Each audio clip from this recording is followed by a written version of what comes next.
eyes of mothers and husbands and children who have lost family to gun violence. Right now on Politics Now, DA Steve Wolfson sits down to tell us why he is putting his weight behind background checks on guns. Basically say to them, no way, you will never get citizenship in the United States. That's right. That's exactly how I feel. Congressional candidate Andy Matthews tells us his immigration, tax, and spending plans. The wildest election I've seen in my lifetime. Presidential historian Doris Kearns-Goodwin put this wacky presidential election up against past ones. From 8 News Now, this is Politics Now with Steve Sebelius and Patrick Walker. A short-lived romance. Welcome to Politics Now. I'm Patrick Walker. Steve is off today, but still taped some segments for the show, so we'll be joining him in just a bit. We begin with a week that started with Ted Cruz and John Kasich saying they may join forces. Each of us believe it is in our best interest, and it's ultimately in the interest of the country. Well, it didn't last long. Ahead of 5 primaries on Tuesday, the pair said they would split up states to try to keep Donald Trump from winning the Republican presidential nomination. But after Trump swept those 5 primaries... I recognize that the media is all eager to talk about an alliance. There is no alliance.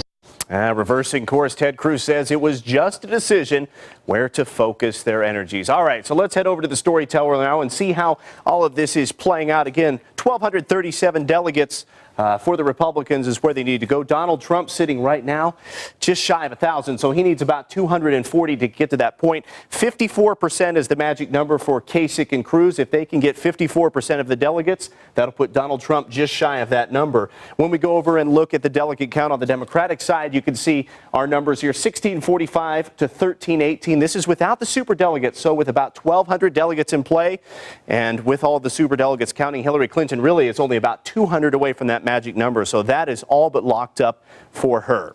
So lack of success aside, how unusual is this attempted collaboration between Kasich and Cruz, and how unusual is this race as a whole? Steve Sebelius put those questions to renowned presidential historian Doris Kearns-Goodwin earlier this week. I guess we'll start by asking, is there a historical antecedent for what we're seeing in this election? I honestly don't think there is an easy antecedent for what we're seeing. I mean, on the one hand, the time that we're living in resembles the turn of the 20th century, when you had the Gilded Age. The Industrial Revolution had created this huge gap between rich and poor. Middle class was being squeezed. There are immigrants coming in. Big companies are buying up small companies. And you had a populist spirit then where people were trying to figure out, what are we going to do about this? And that's created the form in which this election has been developed. But I think it took the modern media, it took entertainment that journalism has become, it took Mr. Trump to create the wildest election I've seen in my lifetime. Has anyone ever done what Donald Trump is attempting to do in the sense of going from being a businessman with zero experience at the local, state, or federal level directly to being president of the United States? Has that ever happened? No one's actually become president from that. I mean, usually there'll be a military experience, or Ronald Reagan had been a governor, of course. There was a candidate who ran against FDR in 1940, Wendell Willkie, who was a liberal businessman and a terrific guy, actually, and he almost beat FDR. And he had not had any experience either, but he didn't become president. So it's very unusual in a political system that values their own people. And in the old days, when the party bosses would choose the candidates, they would always choose somebody they knew. So it's the primary system that has now created somebody like Trump. It would have been impossible a century ago when the party bosses were choosing, because they would choose one of their own. Yeah, absolutely, and maybe attempting to now. You probably also have never seen 2 candidates conspire together publicly to deny the nomination to a third candidate. 2 candidates who are, quite frankly, very dissimilar. Right. I mean, the fact that Kasich and Cruz are now openly saying, we're going to figure out, you'll take this state, I'll take that state, so we can go to a contested convention and keep this thing away from Mr. Trump. I mean, what you're really seeing right now is a battle between the party leaders who once had control through the conventions, and even before primaries became so big, they could pretty much select who the candidate would be, and they could make their deals in the backroom, smoke-filled rooms. And then primaries got bigger and bigger and bigger, and caucuses got bigger and bigger. And now the majority of the people say it should be the person who has the most votes, even if they don't have a majority when they get in, because the primaries have become what everybody living today knows about. But the party has some responsibility, as they claim, to figure out who is the likely consensus candidate who can win us the election in the fall. And that's what they're fighting for. And on the other hand, the people who voted for Trump and Trump are saying, but I've got the people's vote. Yeah. So it's that huge clash that's happening right now. It's really interesting, too, because it points The rest of that interview, including a discussion about the state of the American dream on LasVegasNow.com. District Attorney Steve Wolfson weighed in this week in support of the background check ballot initiative, which will be question 1 in November. Steve sat down with him to ask why. Because I believe it'll save lives. In my job, Steve, my prosecutors and myself talk to victims, because when we go to court, we represent victims. And I've looked in the eyes of mothers and husbands and children who have lost family to gun violence. And I want to do something to try and dig into that gun violence, to do something about it. So I believe question 1, if passed, will save lives. If someone has an intent to do homicide, they'll find a way to do homicide. They'll use another weapon. They'll something of that nature. So can it really be said that this will save lives? I believe it will. You know, a lot of homicides are ones of opportunity, ones of spontaneity. The domestic abusers, for example. I think there's a lot of people who are convicted of domestic abuse who don't necessarily plan to kill, who aren't your traditional street criminal, but nonetheless, they are dangerous people and they have access to weapons right now. If we don't close this loophole, which allows domestic abusers, felons, and the dangerous mentally ill folks from obtaining weapons, people will continue to be shot and killed, and I think question 1 will help fix that. It's not an end-all fix. If I knew of one of those, we'd be talking about that now, but it will help curb gun violence. Have your views changed on this particular subject since you become DA? No, because I'm a citizen first, and I'm for public safety, regardless of what position I've held. Being the district attorney, though, allows me to push forward something I believe in, something that's good for this community. You know, I've lived in this community for 36 years. I've raised a family here. I'm a gun owner myself, and I believe in a person's right to personal protection. But along with that comes responsibilities. And we all have responsibilities. So if there's something I can do as the district attorney to keep some guns out of the hands of people that are dangerous, I'm going to do it. And supporting question 1 does that. Of course, much more to this interview. You know the drill. It's online on our website, LasVegasNow.com. Click on your local election headquarters. Coming up, separating himself. The contrast between Senator Roberson and myself in this race could not be clearer. You know, while he was pushing that tax hike through the legislative session, NPRI under my leadership was there making the intellectual case against it. Republican congressional candidate Andy Matthews explains how he is different from his opponents. Next. Thanks for coming today. I want each of you to grab a 2x8 and cut it. You'll have 2 saws to choose from. You all chose the best tool for the job. Wouldn't it make sense to make the same choice when it comes to your truck? Absolutely. This is the 2016 Chevy Silverado. Nice. A good looking pickup. Incredible. I love it. Find your tag and get a total value of $9,000 on this Silverado Double Cab All-Star.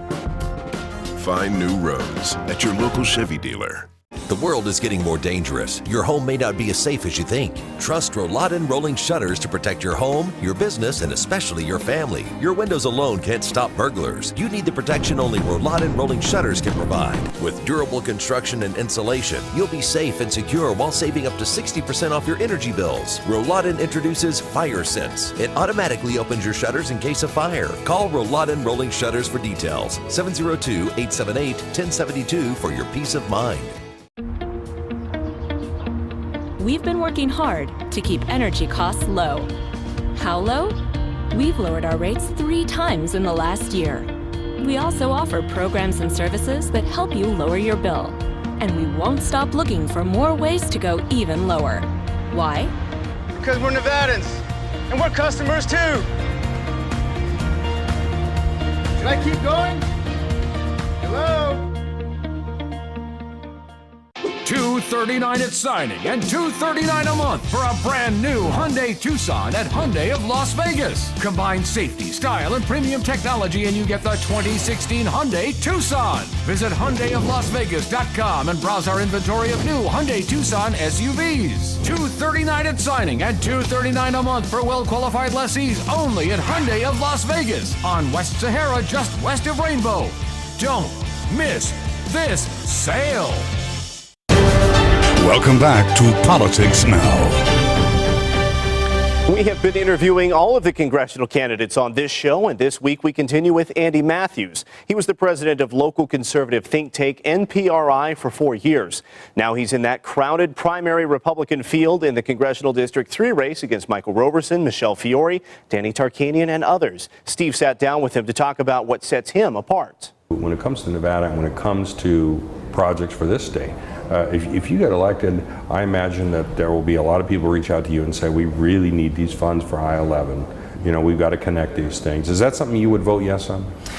Most likely no. I mean, obviously you've got to see a given. We're dealing with hypotheticals. You've got to see something that comes forward. There are some instances when it comes to the federal interstate system. Yes, where the federal government has a role, but so much of what we see into what people oftentimes call, pork barrel spending goes far beyond that. And these really are just pet projects to bring money home to a particular constituency within your district. I'm not somebody who's going to support that. And I want people who are evaluating candidates in this race to know that. If you're looking for someone who is going to go to Washington and bring home the bacon, as they say, and try to fight for special carve-outs just for the people of CD3, I'm not going to do it. That's not my job. My job is to protect liberty. It's to uphold the Constitution. It's to get the federal government focused on certain things that it should. Most of these things really should be done at the state level and at the local level. And to those who are going to come to me looking for a handout, I would say, go lobby your county commission. Go lobby your state legislator. The federal government under the Constitution has certain specific responsibilities, and we need to get it back to focusing on those things. One of your opponents, Michael Roberson, was in the legislature, voted for the commerce tax. It's fair to say that the commerce tax would not have become law without his fervent efforts. And so is this going to be a big issue, you think, that as Republican primary voters go to the polls? Is that going to be the deciding issue in this race? Yeah. I can't speak for voters, but I think it should be, because I think our party needs to be better than that. We've already got one big government tax and spend party, and that's the Democrats, and I think the Republicans do need to be better. I think I've talked with thousands of voters since this campaign started.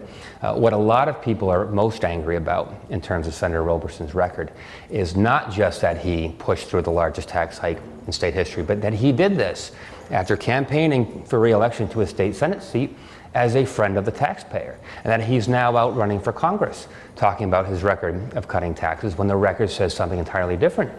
So a lot of people are angry not just at the record, but at his attempts, I think, to kind of deflect attention from what he did, present his record as something that it is not. One thing that I noticed that may set you apart from other candidates is that you said under no circumstances should any person who's come here illegally be granted what you call amnesty, and I assume that is be granted a chance to get citizenship in the United States.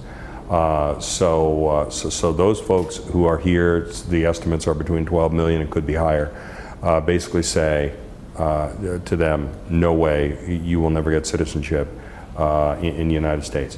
That's right. That's exactly how I feel. But that term anti-immigrant, I don't think fits me or the Republican Party. We do have to make this distinction between immigration and illegal immigration. In fact, some of the people, like I said, I've knocked on a lot of doors and been talking to a lot of people in this district. Those who are angriest about the rampant illegal immigration, more often than not, are those who have come here as immigrants themselves but done it legally and done it with respect for our nation's immigration laws. And we're putting that entire interview on LasVegasNow.com. Just look under the local election headquarters tab. You can also watch other interviews with his opponents. A congressional showdown. They all want to run with the fact they say that $1.5 billion tax increase went to education. That just isn't true. We will recap this week's Republican Congressional Town Hall next. Henderson Hyundai Superstore presents Elantrathon, featuring Nevada's biggest selection of all new, fully redesigned 2017 Elantras. Elantra was the #1 selling car in its class in 2015, outselling Civic, Corolla, and all the rest. Consumer Reports says the 2017 Elantra is a solid step ahead. We beat any offer or pay you $1,000 cash on the spot. Elantrathon, all this week only at Henderson Hyundai Superstore in Henderson, of course. Back in 2008, over 77,000 Nevada homes faced foreclosure, making us the foreclosure capital of America. I was determined to stand up for Nevada. As Attorney General, Catherine Cortez Masto fought back, praised by Republicans and Democrats. She held banks accountable and helped get $1.9 billion for Nevada homeowners. I'm Catherine Cortez Masto. I approve this message because I've spent my career solving problems. Isn't that something we need more of in Washington? Big rooftop solar companies say they just want energy choice for Nevadans.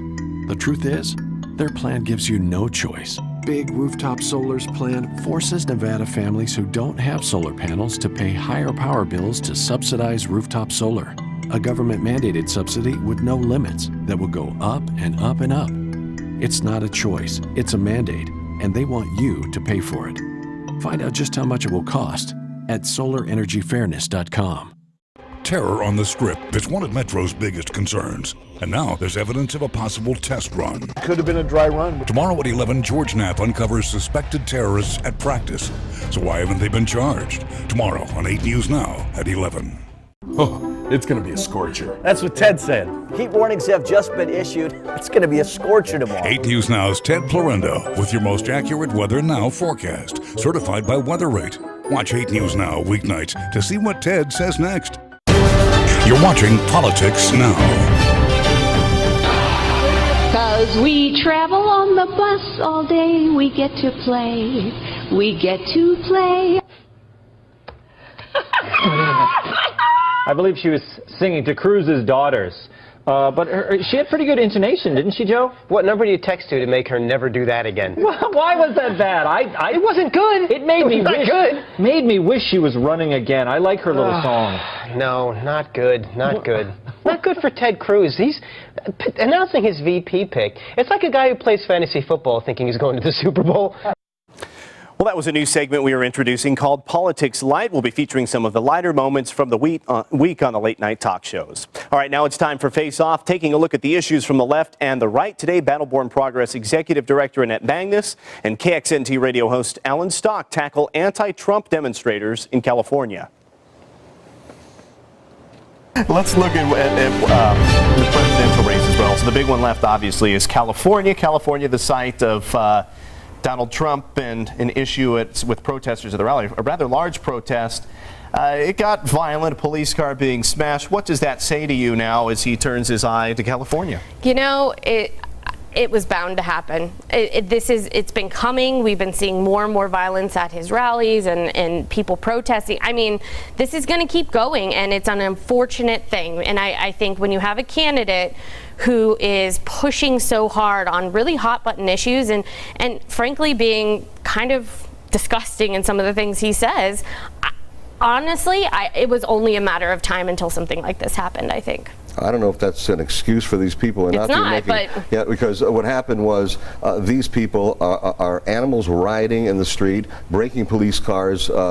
20 some odd people were arrested immediately. The problem with this whole thing is that George Soros said after Chicago, he said, I am going to put as much money as I can to disrupt as many of these appearances as possible. George Soros is behind this. And again, it's not me saying that. It's him bragging about his money being used for this. So they want to disrupt it. But you know what? Here's the deal. Go ahead and continue to riot and continue to disrupt, continue to act like boors and animals, because I'll tell you something, every time something like this happens, Trump's numbers go up another tick, and another tick. Every time something like this happens, it goes on every time. You know, you have Boehner saying those vile things about Cruz, thinking that he was going to hurt Cruz. I think actually that helped Cruz a little bit. when these things negative against the candidate happen, I think that actually elevates that candidate a little bit more. And I think what happened I think Trump is actually the one inciting this. I think that how Trump. can you say that? What are you talking about? He is inciting violence, Alan. Name me one thing. Show me one example. Saying that we should get rid of all Muslims. Wait, no, he never said that. Never said that. Okay. What he said. Okay. No. So I'm not going to let you have that because he never said that. He said what we said was we are not properly vetting the people coming over to this country. You know what he said, and I know what he said. And every single But he said we're not properly vetting the people, and if we can properly vet them, let them in. But you don't just automatically let people in. These people have no papers. If you are telling me that Trump has not incited this violence, absolutely not. Okay. George then you Soros. are so wrong. George Soros said, the things that come out of Donald Trump's mouth are vile and disgusting. And if you're okay with that, you are complacent with all of these things. No, George Soros is the one who said that he is funding it. He's bragging about it. Donald Trump is vile. I'm going to bring you the headline next week. George Soros brags about it. Well, you could catch that full discussion, including the UNLV proposed stadium and SEIU's endorsement list on our website, LasVegasNow.com. Again, under your local election headquarters section. Well, this is the race now where we cover the big political stories of the week. Governor Brian Sandoval says he may be asking the Bureau of Land Management to pony up money to pay for wild horse roundups. The agency scheduled them, but has not gone through with them because of budgetary constraints. Now, this move has ranchers praising Sandoval and wild horse advocates criticizing him. Nevada Republican Senator Dean Heller signed on with other senators to introduce the Veterans First Act. It will try to cut into the massive backlogs at VA facilities and address opioid overprescribing at VA doctor visits. Nevada has about 300,000 veterans here in the state. And the Republican candidates for Congressional District 3 participated in a town hall on Tuesday. First of all, Common Core is not a federal standard, it's a state standard, and this state has decided to implement Common Core. The legislature did not, contrary to what one of my opponents has said. There is a candidate in this race that already has a 450-page note about all the promises that he made and he didn't keep. They all want to run with the fact they say that $1.5 billion tax increase went to education. That just isn't true. I will support our two top anti-establishment candidates. Well, all agreed they will support whoever the Republican presidential candidate ends up being, with the exception of Dr. Annette Tejero. Coming up next in Following the Money, which Congressional District 4 candidates are rolling in the dough and which need to catch up quickly in cash. Denise Valdez. She's dedicated. She's knowledgeable. Denise brings a lot of experience to the newsroom. Thanks for joining us. We begin with breaking Commitment to the community. Finally. She puts a lot of heart in her storytelling. Denise will wrap up your day at 11 o'clock with an intelligent perspective on the day's news. The stories shaping Southern Nevada from the experienced team you trust. Join Denise Valdez, Dave Cavassier, telling your story tonight at 11 on 8 News Now, the Valley's news leader. For a limited time, you can get a great deal on this Passat. Wow, it looks really good. Volkswagen believes safety is very important, so all 11 models come standard with an intelligent crash response system. 7 stability-enhancing systems. And equipment for 2 child seats. For those who take safety seriously. Like we do. The Volkswagen Safety in Numbers event is happening now. Hurry in and lease a 2016 Passat S for $189 a month after a $1,250 bonus. Surf, stream, download, and play on multiple devices at once with CenturyLink Internet. Get up to 40 megs for $20 a month for 1 year with autopay when bundled with qualifying home phone plan. Call 855-744-FAST right now. Want to see this as an action movie? Get ready. 40 megs is only $20 a month. Or drama. Get up to 40 megs for $20 a month. Only from CenturyLink. Speed may not be available in your area. Call now. How would you sum up this car in one word? Swanky. Sexy. Sexy. Luxurious. Classy. Fast. Sporty. Shop. Innovative.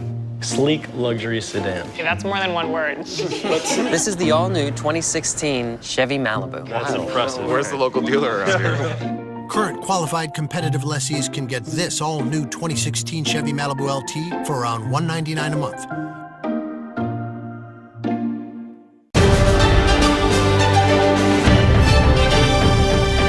Follow the Money, where we tell you who's rolling in cash and who's just barely keeping up. This week, the top earners in Congressional District 4 for the most recent filing period, January through March. State Senator Reuben Kewen raised the most money this time around, bringing in $183,000. Remember, Kewen is endorsed by Senator Harry Reid, and that endorsement opens up money doors for candidates. But the real fundraising frontrunner so far has been businesswoman Susie Lee. She took in $174,000 in the first quarter, but at the end of the quarter, she'd raised the most of any Democrat in the race overall at nearly $900,000. And Lee has more money left in the bank than her two primary rivals combined. Now, some might object, saying Lee loaned her campaign $200,000. That's true. But even if you took all that money away, she's raised just as much as Kewen, and she still has more in the bank than he does. But maybe not for long. That's because former Assemblywoman Lucy Flores had her best quarter ever, bringing in $140,000 during the first 3 months of the year. But that's nothing compared to the money she's reportedly taken in so far this month after the filing period closed. Earlier this month, presidential candidate Bernie Sanders asked for donations to Flores' campaign, which helped her raise more than $420,000, according to the Associated Press. That could put Flores ahead when the next set of reports comes out. But as far as the first quarter goes, the king of fundraising this race was the Republican incumbent, Congressman Crescent Hardy. Not only did he raise more money in the first quarter than his Democratic rivals at $188,000, but he's the only candidate in the race to break $1 million raised. And the congressman has more cash on hand than any other candidate running from either party. Given that the district's voter registration gives Democrats a 30,000 voter edge, Hardy's going to need all those dollars if he wants to hold on to the seat. Patrick? And now it's time for What to Watch, where we fill you in on the big stories happening next week. Indiana's primary is on Tuesday. There are 57 Republican delegates, 92 Democratic delegates, and any hope the Republicans have of stopping Donald Trump all up for grabs. There could be some movement on the Education Savings Account voucher program with two big dates. The next enrollment period starts today. Thousands have already signed up, and the deadline for filing briefs was Friday, so we could hear a decision from the state Supreme Court soon. That program is on hold until the state's high court decides its legality. Well, thank you so much for watching Politics Now. Of course, you can email us at politics@lasvegasnow.com. We would love to hear for you. Reach out to us on social media as well, on Twitter and on Facebook. And you can stay up to date right here online. We are your local election headquarters for the next year coming up. We'll be back with you next Sunday. Hope you have a great rest of your day.